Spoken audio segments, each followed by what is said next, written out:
안녕하세요. CBS 아카데미 숲 구약을 전체적으로 맥을 뚫어서 살펴보는 시간입니다. 김근주 교수의 구약의 진실 두 번째 시간입니다. 지난주에 첫 번째 강의를 끝내고 나서 반응이 굉장히 폭발적이었습니다. 너무 재미있다. 진짜 많은 깨달음이 있었다. 강의를 좀 언제까지 할 거냐, 좀 늘려서 횟수를 늘려달라, 이런 제안까지 있었는데요. 기억하실지 모르겠어요. 첫 번째 수업 때 성경을 읽는 자세에 대한 이야기를 했는데요. 어떻게 읽어야 된다고요? 기품 있게요. 품위 있게요. 그리고 너그럽게 읽어야 된다고 얘기하면서 두 가지 자세에 대한 얘기를 했습니다. 하나는 진리에 대한 간절함. 그래서 우리가 냉소주의로 우리의 삶을 무장하고 있는 거 좀 벗어버려야 된다. 그리고 두 번째는 비판적인 자세. 너무 쉽게 믿으려 하지 말아라. 묻고 따지고 이런 자세가 필요하다. 두 가지 이야기 기억하실지 모르겠습니다.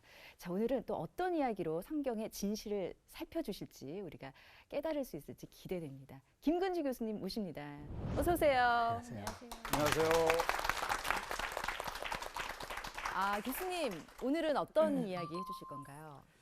오늘 우리 서점에 가도 책들이 굉장히 다채롭지 않습니까?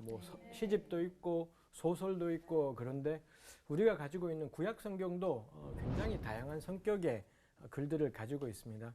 근데 그 글들의 공통점이 있다면 계시라고, 하나님의 계시라고 우리가 고백하는 건데, 이 사람이 쓴 글인데 하나님의 계시다. 요거에 대해서 우리가 한번 이리저리 이야기해 보려고 합니다. 네. 계시라고 하니까요. 예. 우리가 이 교회에서 좀 그런 말씀 많이 하잖아요. 성경 무호설, 그렇죠. 축자 영감설, 이런 말씀 많이 하시는데 그렇습니다. 네, 그런 말들이 좀 생각이 나네요. 예, 그것도 한번 우리가 한번 다뤄보면 좋겠습니다. 네. 하나님의 계시다. 뭔가 좀 잘 손에 잡히는 그런 말은 아니거든요. 강의가 끝나고 나면 조금 더 자세하게 손에 잡히는 무언가를 가질 수 있겠죠. 기대하면서 자, 두 번째 강의 출발해 보겠습니다.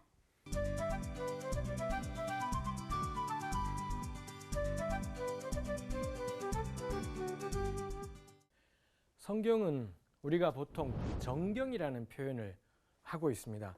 들어보신 적이 있을런지 모르겠습니다. 발을 정자를 써서 정경이라고 부르는데, 정경이라는 게 어떤 한 종교에서 자기네의 가장 근본적이고 중요한 책으로 인정하고 받아들였다.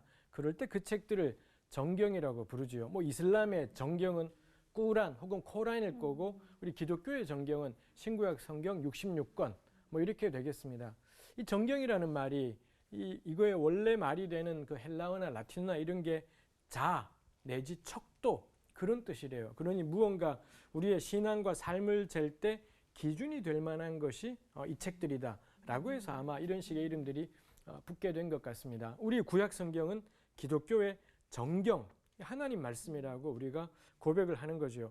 동시에 근데 이 구약 성경이 가진 성격은 정경은 정경인데 하나님 말씀인데 곰곰이 들여다보니 이 글들의 문학적인 스타일들이 다 다르더라는 겁니다. 가령 우리가 왜 기도하다가 응답받아서 마음에 울려져서 막 적을 때 나중에 보면은 이게 맞춤법도 안 맞고 문학적인 가치는 전혀 없죠. 그때의 느낌은 있지만 문학적 가치는 없는데, 구약 성경을 보니 굉장히 문학적인 글들이 있더라는 겁니다. 이건 한 번에 쓴 글이 아니라 쓰고는 자꾸 작업을 우리가 왜 퇴고라 부르지요.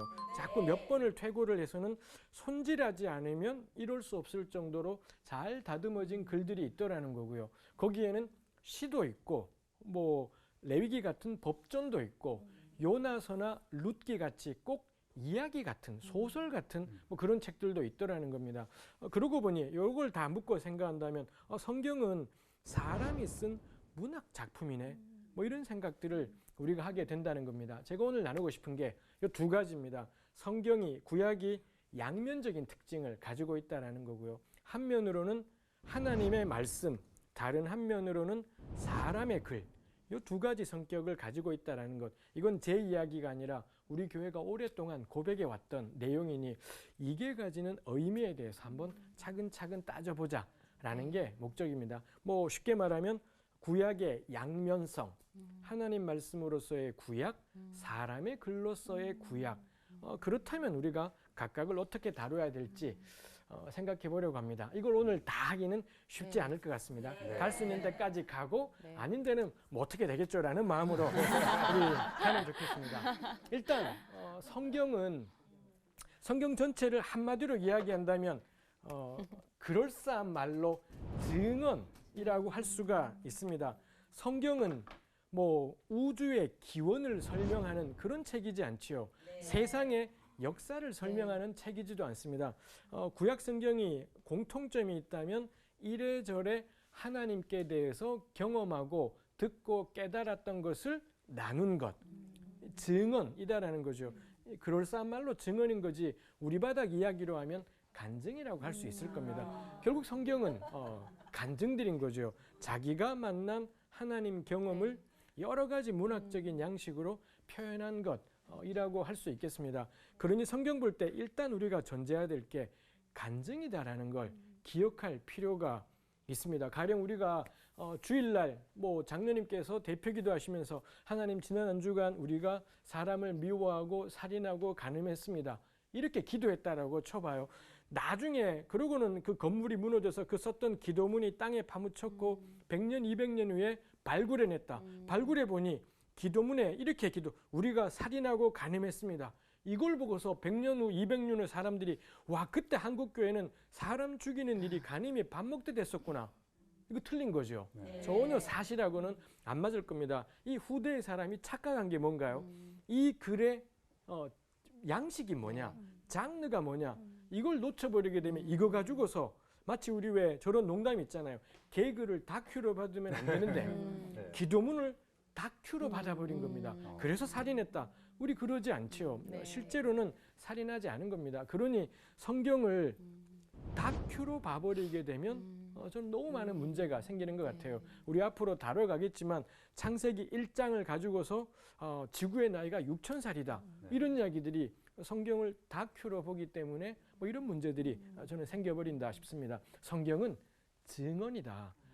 그때를 살았던 사람들이 이래저래 하나님 경험을 고백한 것. 우리 왜 간증할 때 그날 제가 이렇게 막 하나님께 거역하고 제멋대로 가는데 하나님이 저를 치셨어요. 안 쳤지 않습니까? 하나님 안 쳤을 겁니다. 안 쳤고 무슨 사건이 생긴 건데 우리는 그걸 표현하기를 하나님이 나를 치셨다라고 고백을 하고요. 우리 듣는 모든 청중들은 그거에 대해서 아무도 문제 제기하지 않습니다. 왜냐하면 납득이 되기 때문에 진짜 때렸다가 아니라 그렇게 해석이 되었다라는 걸 납득을 하는 거죠. 이게 증언 장르의 특징인 거죠. 그걸 다큐로 절대 받으면 안 되고 무언가가 일어난 걸 신앙적으로 표현했구나. 요거 우리가 생각할 필요 있겠습니다. 근데 우리의 간증은 성경이 아닌데 왜 구약 성경에 나와 있는 간증들은 성경이냐? 요게 있는 거겠죠. 왜냐하면 우리는 이 구약 성경에 나오는 증언들을 계시라고 하나님께서 우리에게 주신 계시라고 그렇게 믿고 있다라는 것입니다. 그래서는 구약의 증언들은 다른 간증하고는 완전히 다른 차원의 글이 되는 것 같습니다. 계시라는 말의 뜻이 뭘까요? 그 하나님이 영이시니까 우리 예. 눈에 보일 수가 없고 그렇죠. 인지할 수 없기 때문에 어떤 목적을 가지셨을 때 그 눈에 보일 수 있고 우리가 인지할 수 있게 드러나심이 아닐까. 그렇죠. 네. 뭐 아주 정확한 계시는 하나님이 스스로를 드러내심인 것 같습니다. 그게 계시라는 말이고 뭐 가장 정확한 한자말로는 그 느낌이 안 오는데 하여튼 딱 그 뜻인 것 같습니다. 그럼 우리 그 다음에 묻게 되는 게 그럼 하나님이 사람에게 왜 스스로를 드러내시는 거지? 계시의 목적이 뭐냐? 뭐 이런 궁금함들을 가지게 돼요. 개인적으로는 왜 우리 그런 경험들이 있을 겁니다. 하나님이 아까처럼 뭐 우리 나를 치셨다라는 둥, 나를 만지셨다라는 둥, 뭐 나를 이끄셨다 그러는데 왜 그런 식으로 개인의 삶에 나타나셔서는 이끌고 때리고 맞고 뭐 이런 일들을 하시는 걸까? 이걸로 이제 우리가 그럴싸하게 계시의 목적이라고 할 수 있겠습니다. 계시의 목적이 뭘까요? 마음속으로 어떤 생각이 떠오르셨을 수 있겠습니다. 모범 답안이 있습니다. 계시의 목적은 구속이라고 그렇게 했습니다. 근데 구속은 진짜 우리가 잘 안 쓰는 당신 이러이러한 죄를 지었으니 구속입니다. 그때 우리가 구속이라는 말을 쓰고 뭐 이러지 않습니까? 다시 한번 우리 영어로 해보면은 재수 없는 건 계속 때릴 줄 아십니까? redemption 이라는 영어 단어고요. 이 영어 단어가 어디에서 왔느냐 하면 redeem이라는 영어 동사에서 만들어낸 명사가 이 redemption, 개역 성경이 구속이라고 했습니다. redeem은 가장 쉬운 뜻이 되사다, 다시 사다. 우리 레위기에서는 이 단어를 무르다라고 번역을 하기도 했습니다만 되사다인 거죠. 내가 뭐 어찌어찌해서 남에게 팔아버렸던 걸 값을 지불하고 되사올 때 요거 인거 그렇게 되사오는 행위를 구속, 뭐 쉽게 말하면 되삼, 무르기 뭐 이런 정도로 표현할 수 있겠습니다. 구속이라는 게 신약에서는 명료하지 않고요. 구약 성경에는 딱 두 경우에 구속에 대해서 이야기를 해요. 레위기가 줄기차게 레위기에 전부 다 이게 나오고 있습니다만 레위기에서 이야기하는 첫 번째 구속은 가령 우리가 죄를 지었지 않습니까? 네. 죄를 지어서 하나님과의 관계가 깨졌을 때 하나님께서 명령하시는 대로 소, 양, 염소 얘네들을 끌고 와서 제사하게 되면 그러면 하나님께서 죄에 매였던 죄에 팔렸던 우리들을 그 동물의 피를 보시고 되사서 자유인이 되게 하시는 것. 이제부터 너는 죄에 매인 삶이 아니라 용서받았으니 자유하다. 그때 이 동물의 피가 값으로 치러지고 구속받았다. 뭐 이런 표현을 할 수 있겠고요. 또 한 가지 레위기가 이야기하는 구속이 있다면 레위기 25장입니다. 레위기 25장이 무슨 내용이 나올지 기억하실런지 모르겠습니다. 희년이라는 제도가 나와요. 이스라엘이 살다가 가난해지지 않습니까? 이거 우리 희년 이야기도 앞으로 할 것이겠습니다만 살다 보면 반드시 가난해지고 하나님은 이 문제에 유달리 예민해요. 뭐 가난해도 마음만 평안하면 돼. 하나님께는 씨도 안 먹힐 이야기인 것 같습니다. 하나님은 가난한 채로 있는 것을 당연한 걸라고 생각하지 않고 어떤 식으로든 정상적인 삶을 살 수 있도록 끊임없이 회복한다 싶어요. 우리 나중에 이야기할 때 지금 나온 김에 하는 거지만 이건 전 하나님이 참 기뻐하시는 일인 것 같아요. 가난을 당연하게 여기지 말고 세상 가난한 걸 개인의 무능 탓으로 돌리지 말고 회복시켜야 된다. 이 원칙인 것 같습니다. 그건 그때가 살 얘기인 거고 그래서 우리가 너무 가난해지면 우리 땅을 팔게 구약시대 때는 땅을 팔게 되지요. 땅을 팔아도 가난이 해결이 안 되면 몸뚱아리를 남의 집에 종으로 팔게 돼요. 내가 그 집에 얼마 동안 종을 할 테니 얼마의 돈을 받고 이렇게 되는 거죠. 그랬을 때 나의 가장 가까운 친척이 와서는 내가 팔려갔던 몸값을 대신 지불하는 겁니다. 그 순간부터 그럼 나는 자유인이 되지 않습니까? 요걸 가리켜서 redemption, 레위기에서는 무르기라고 표현하고 있고 어려운 한자말로는 구속이라고 할 수 있겠습니다. 그러니 예수님이 우리를 구속하셨다 할 때 이걸 이해할 수 있는 저는 유일한 수단이 레위기인 것 같아요. 레위기에 나오는 동물의 피로 말미암는 구속, 그 다음에 가장 가까운 친척이 와서 대신 값을 지불함으로 말미암는 구속, 이 두 가지를 우리가 잘 이해할 때 구속이 의미하는 바가 뭔지가 좀 더 명료해지겠다 싶은 것입니다. 그러고 보면 우리 지난번에 나누었던 게 하나님의 모든 자비하심으로 고난오니 요게 말하는 게 구속인 거죠. 너 자유다 이제. 너 해방되었다. 근데 그 다음에 바울이 권면해요. 너 몸 들여라. 권면한다라는 거고요. 그러니까 하나님의 계시의 모든 목적은 자유케 함에서 끝나지 않고 나 예수 믿고 거듭났어요. 거기에서 끝나지 않고 그 다음에 내가 일상 가운데 하나님 백성으로 어떻게 살아갈 건지 이게 하나님이 스스로를 드러내시는 목적이다 싶습니다. 이와 연관해서 이 계시라든지 영감 이런 걸 생각할 때에도 이 하나님 백성으로 살아감 요거와 연관해서 계시나 영감을 볼 필요가 있겠다 싶어요. 우리 이걸 위해서 성경 구절 오늘도 한번 따져볼까요? 디모데후서 3장 16절 17절 말씀입니다. 우리 영신 씨가 한번 읽어주시면 좋겠습니다. 네. 모든 성경은 하나님의 감동으로 된 것으로 교훈과 책망과 바르게 함과 의로 교육하기에 유익하니 이는 하나님의 사람으로 온전하게 하며 모든 선한 일을 행할 능력을 갖추게 하려 함이라. 예. 여기에서 성경의 영감 있잖아요. 모든 그렇죠. 성경은 하나님의 감동으로 된 것이다. 이럴 때 보통 이제 뭐 성경의 영감이다 뭐 이런 그렇죠. 얘기를 하는데 항상 궁금하죠. 하나님이 말씀을 하시고 사람이 그럼 적었다는 얘기인가? 뭐 이렇게 사실은 그 예전에 학생 때는 그렇죠. 배웠던 것 같기도 해요. 저도 그렇게 배웠던 것 같기도 네. 합니다. 모를 일인 것 같습니다. 네. 정말 그렇게 된 건지 네, 네. 아마 구약 가운데 10계명은 네. 하나님이 기록해서 주셨다니 네. 요건 좀 예외일 것 같은데 음. 나머지 글들은 그렇게 되진 않았을 것 같아요. 그거 우리 오늘 마지막에 한번 또 다뤄보면 좋겠고요. 일단 여기서 모든 성경이 하나님의 감동으로 되었대요. 이게 여기에 쓰여 있는 헬라말 단어, 제가 이렇게 헬라어, 히브리어 그러면은 궁금하실 것 같아요. 저자가 정말 진짜로 저렇게 알고 말하는 걸까? 아니면은 뻥을 치는 걸까가 궁금하시겠습니다. 열받는 분들은 직접 공부해 보실 필요가 있겠습니다. 여기에 쓰여 있는 헬라어 단어를 직역을 하면 이 숨을 내쉬다, 숨을 내뿜다 굉장히 세요. 네. 모든 성경은 하나님이 내뿜으신 것이다, 내쉰 것이다라고 하니 받아 적는 정도가 아니라 엄청나게 뭐 하나님이 숨을 훅 내쉬셨더니 이게 글이 되었다라고 할 정도로 밀접하다라는 거죠. 그 다음에 또 하나가 여기에 모든 성경, 이 성경이 뭐지? 싶은 겁니다. 네. 이거 바울이 썼지 않습니까? 네. 디모데후서는 바울 당시의 글인데 바울 때에는 신약이라는 게 없지요. 네. 이 복음서는 바울보다도 한 3, 40년 네. 지나야지 등장을 하고 네. 바울이 지금 이걸 쓰고 있지만 바울은 자기가 쓰는 글이 성경이라고는 꿈에도 생각하지 않은 거고요. 목회 편지를 보내는 것이기 때문에 네. 바울 때 성경은 그럼 뭐가 있겠습니까? 모세오경과 모세오경과 역사서와 지금 우리가 구약이라고 네. 부르는 39권의 책들, 이거 말고는 성경이라는 게 없는 것이죠. 그러니 바울은 우리가 부르는 구약 성경을 가리켜서 하나님이 내뿜으신 거다, 이렇게 표현을 해요.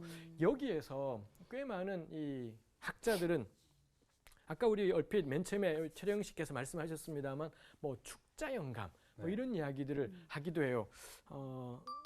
하나님께서 이 한자 한자 다 이렇게 내뿜으신 것이기 때문에 성경은 정확무오하다. 네. 뭐 이렇게 되고 만약 성경의 무오에 대해서 누가 시비를 걸면 난리가 나게 되고 네. 뭐 이런 것이 있지 않습니까? 네. 제가 이 구절을 꼼꼼히 들여다보면서 하여튼 제가 성경을 보는 방식은 늘 그런 것 같습니다. 있는 본문 잘 보자.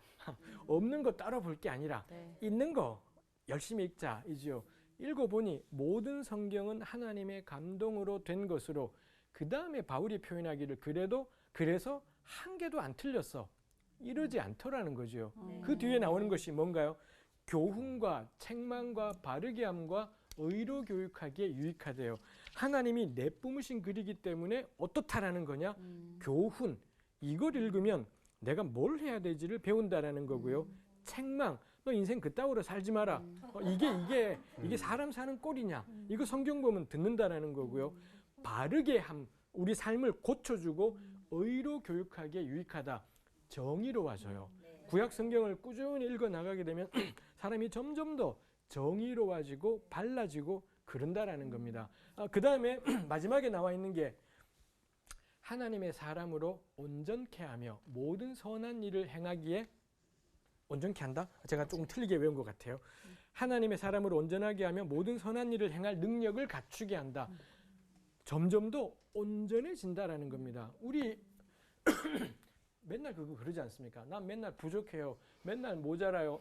맨날 그런 이야기예요. 근데 성경 읽으면 온전해진다라고 하나님께서는 바울을 통해 분명히 우리에게 말씀하시는데 우리는 늘 죄인이다라고 타령을 해요. 우린 죄인이기 때문에 뭘 해도 영원하지도 않고 아무리 정의롭게 살려고 해서 뭐 세상을 바꾸고 나라를 바꾸고 해도 조금만 지나면 또 부패하고 마찬가지 꼴이 되네. 인간은 죄인이야. 다 꽝이야. 나는 전도만 할래. 우리 맨날 이런 식이에요. 근데 성경은 말해요. 성경은 하나님이 내뿜으신 글이기 때문에 읽으면 읽을수록 정의로워지게 되고 온전해진다라는 겁니다. 저는 우리가 믿을 게 나의 성질을 믿을 게 아니라 나의 능력을 믿을 게 아니라 하나님 말씀에 이런 능력이 있구나, 그거 믿자 싶어요. 그 다음에 선한 일을 행할 능력을 갖추게 한대요.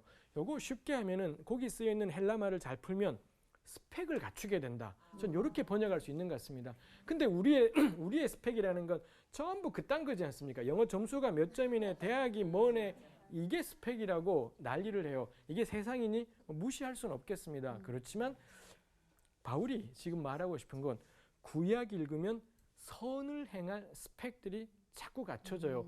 쥐뿔도 아니던 사람이 지앗가림도 못하던 사람들이 구약을 읽으면 선을 하고 정의를 행하고 의롭게 살아갈 능력들이 짱짱하게 자꾸 생기더라고요. 이 영적인 배심들이 자꾸 생겨서 진짜 아무것도 아니던 사람들이 공부는 여전히 못할지도 모르겠습니다. 아무 상관이 없지요.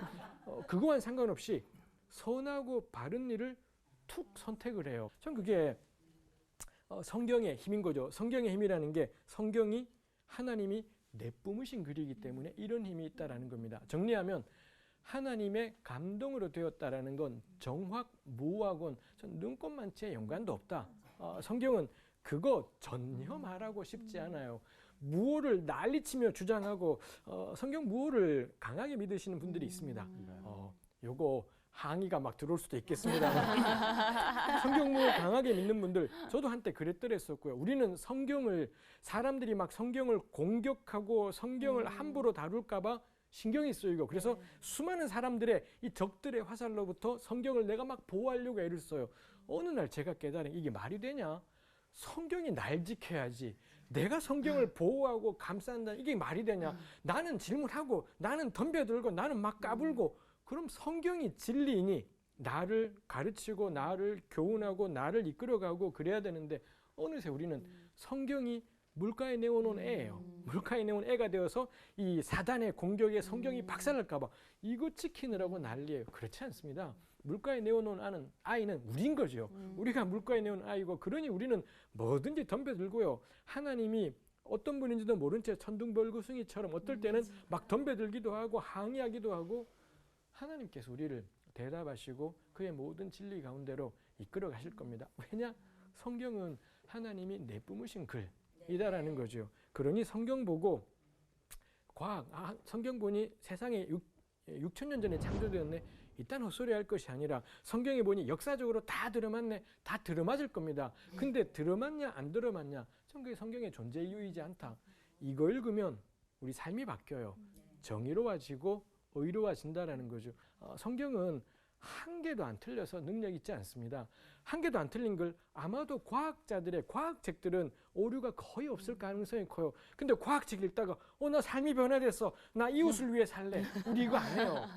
역사책 읽다가 거기 연도가 다 맞겠지요. 역사책 읽다가 우와 너무 정확해, 난 이 삶을 바꿔서 진리를 위해 살래, 그러지 않을 겁니다.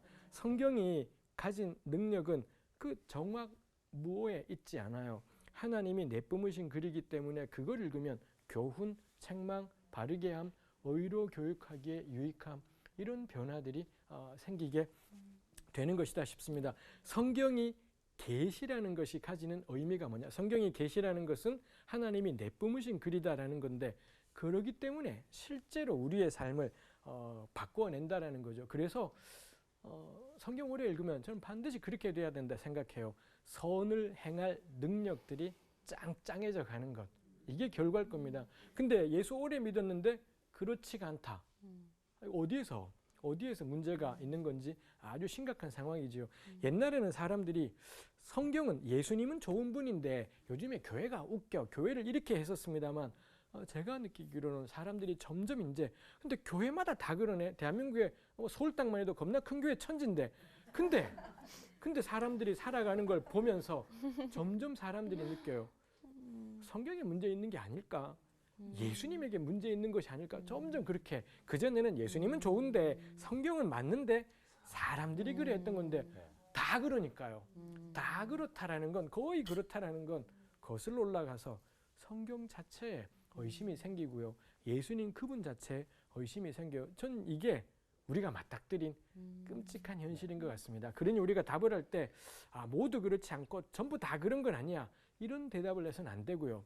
우리 신앙 전체가 지금 파산의 위기가 있다라는 거, 우리 교회 전체가 붕괴될 위기가 있다라는 거, 그거 생각하면서 괜찮은 교회에 있어, 이걸로 답할 게 아니라 정말 그렇다, 우리 엉망이 됐다, 우리 파산 지경이다, 전 세상을 향해 교회가 지금 무너질 지경이다라는 걸 인정하는 게 저는 첫 번째이지 않을까 싶어요. 그러면서 성경 공부하는 거죠. 이 계시인 하나님 말씀 앞에 나아가는 것이 필요하겠다 싶은 생각이 드는 것입니다. 성경이 계시이니 그 다음에 우리에게 필요한 것은 그런 거겠지요.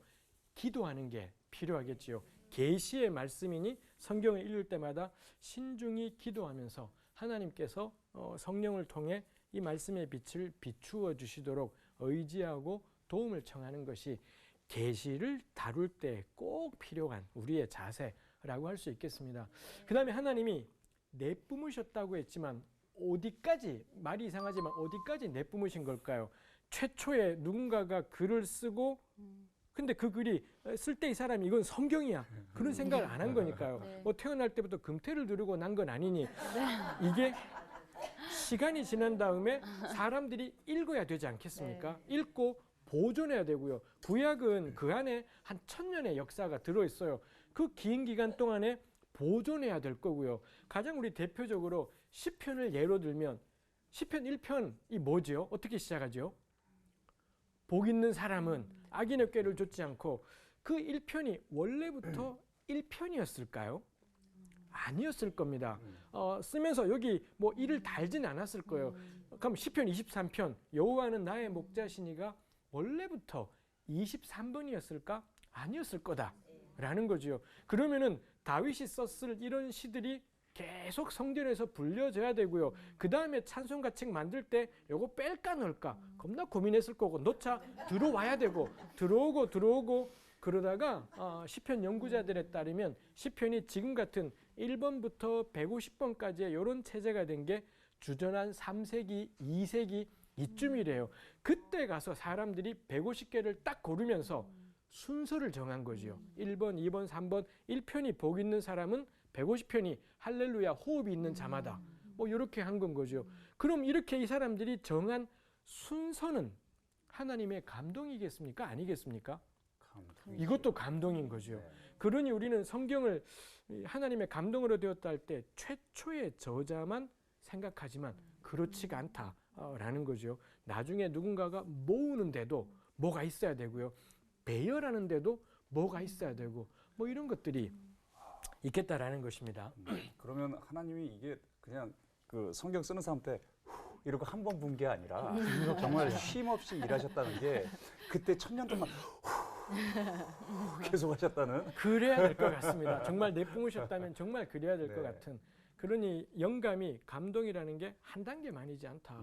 굉장히 긴 단계 있고 나중에 요거 모으고 넣고 빼고 한 걸 우리가 보통 편집이라 그러잖아요. 편집 역시 하나님의 감동이었구나 라는 걸 생각하게 되는 것이 있습니다. 우리 아까 이야기가 나왔으니 한번 해봐야 되겠습니다만 우리 축자영감이라는 말이 있고요. 축자영감의 반대말은 사상적인 영감설 이렇게 됩니다. 하나님이 한 글자 한 글자까지 전부 사용하신다. 이게 축자고요. 다르죠. 받아 적었다 이지 않습니다. 한 글자 한 글자 사용하셨다. 근데 사상 영감은 하나님이 저자에게 메인 아이디어만 딱 알려주고 너 이런 주제로 써. 그 다음은 다 알아서.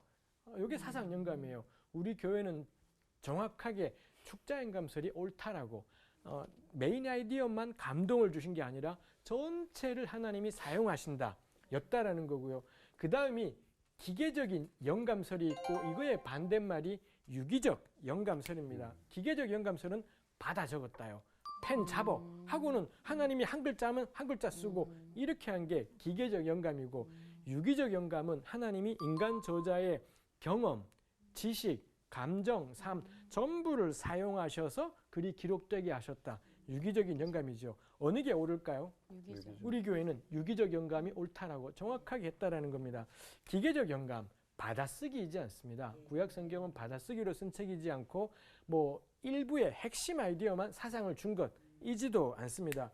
근데 우리 교회에서 축자 영감을 할 때 대부분은 오해가 돼요.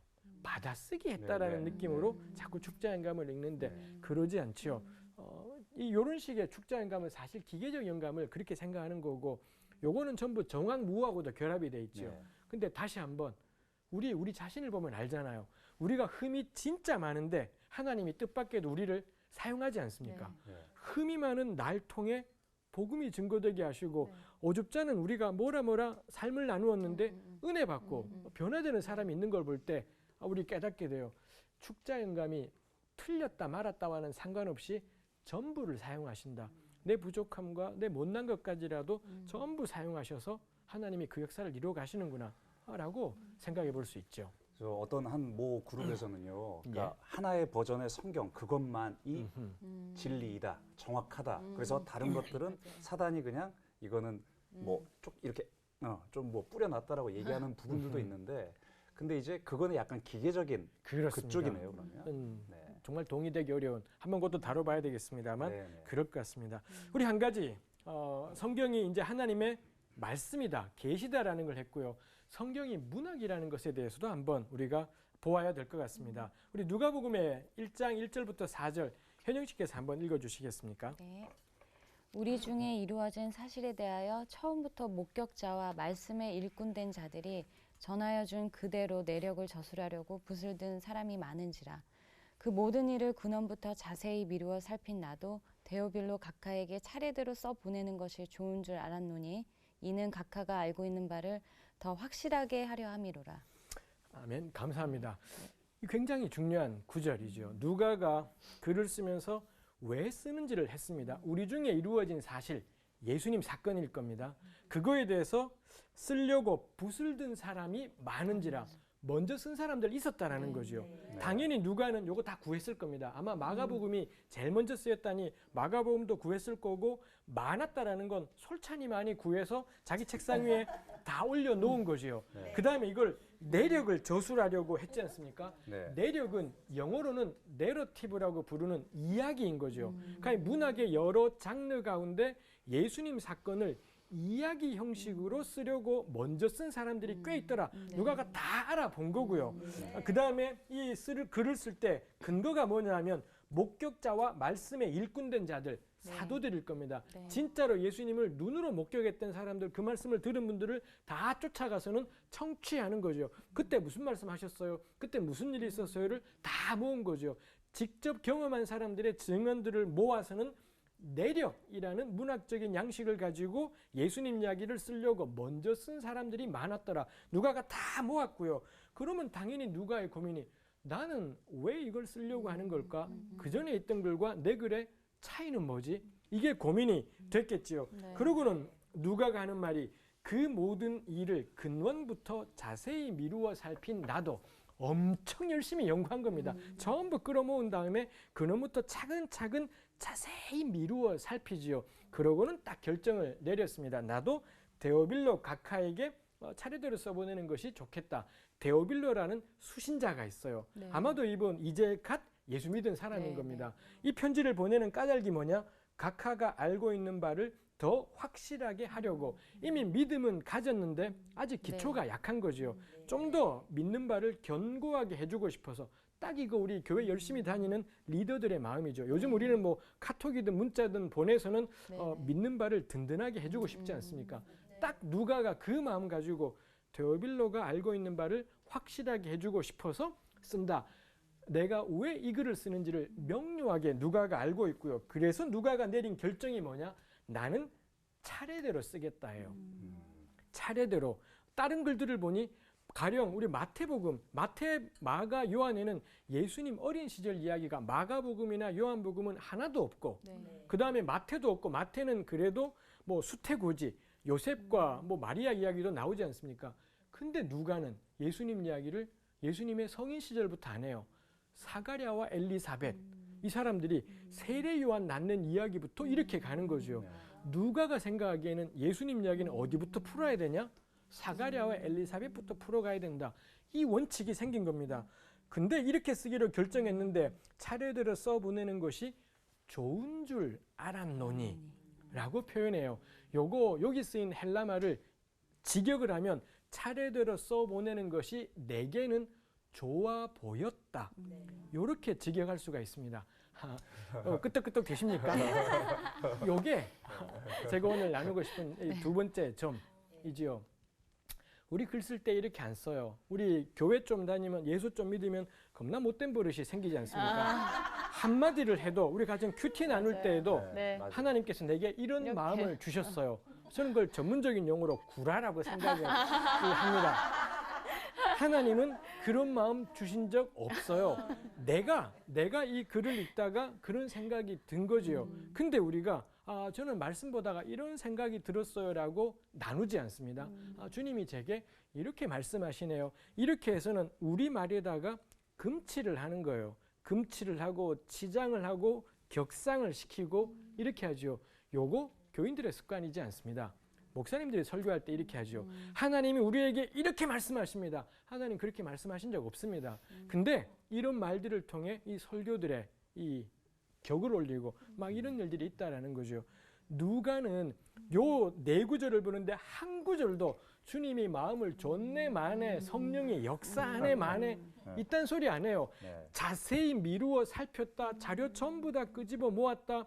그리고도 최종 결정은 차례대로 쓰자. 이렇게 쓰는 게 좋아 보인다라고 그렇게 표현해요. 근데 누가가 글을 써서 데오빌로에게 보냈는데 데오빌로가 보고 너무 좋더라는 거죠. 그래서 옆에서 베껴 쓰기 시작해요. 베껴가고 한 50년 지났더니 사람들이 누가복음은 하나님 말씀이라고 인정할 수밖에 없었어요. 이거 하나님 말씀이라고 난리쳐서 인정되는 게 아니라 그 글이 가진 능력이 사람들을 그 앞에 굴복하게 하는 게 있더라라는 것입니다. 저는 이게 누가복음은 명확하게 사람의 글이구나라는 걸 1절부터 4절까지가 보여줘요. 근데 교회는 이 글이 가진 능력 앞에 하나님 말씀이라고 인정하고 받을 수밖에 없었다라는 겁니다. 저희 우리가 배우자 싶어요. 성경 공부할 때나 저는 목사로서 설교할 때 절대로 하나님이 이렇게 말씀하십니다. 하지 않으려고 애씁니다. 저는 오늘 본문이 이걸 이야기한다고 생각합니다. 그럼 목사님들이 하나님이 말씀하신다고 해도 안 듣는데 그렇게 말하면 누가 듣냐 하는데 그렇지 않죠. 능력은 설교자에게 있지 않아요. 성령께 능력이 있고 하나님께 능력이 있지 설교자에게 있지 않습니다. 저 큰 소리로 아멘 할 뻔했어요.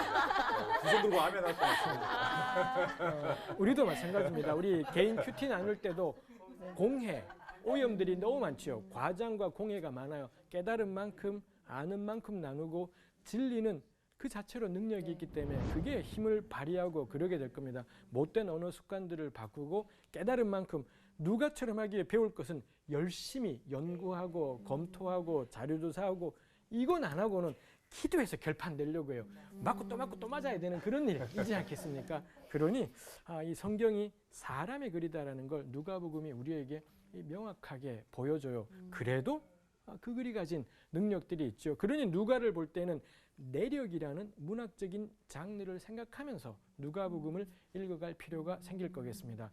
우리 성경의 양식, 성경의 표현 방식 이런 이야기들은 우리 다음 주에 또 좀 더 이야기를 나눠보아야 될 것 같다 싶습니다. 오늘 뭐 이야기는 우리 더 하고 싶은 것이 많았지만 이 정도에서 마무리해야 될 것 같습니다. 아니 벌써 끝난 건가요?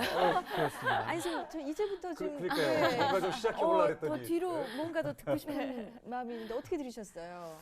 정말로 다음 시간이 이렇게 막 기다려지면서 네. 설레임을 이렇게 주시는 그 마음 정말 설교자에게 능력이 있지 않고 성령님께 능력이 있다고 하셨는데 좀 성령이 임하신 것 같은 그런 감동을 받았어요. 네.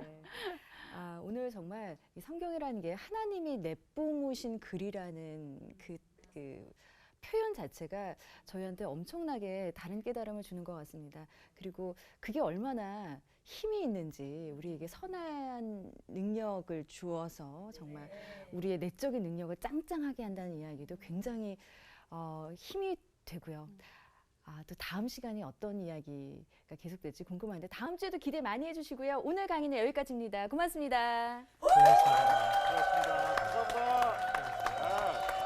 잘 고생하셨습니다. 그래서 빨리 아니 시간이 언제 갔어요? 프로그램에 도움을 주신 분들께는 CBS 아카데미 숲이 제공하는 책과 CCM 음반 그리고 만화로 제작된 최고의 성경 자습서 성경 2.0을 드립니다.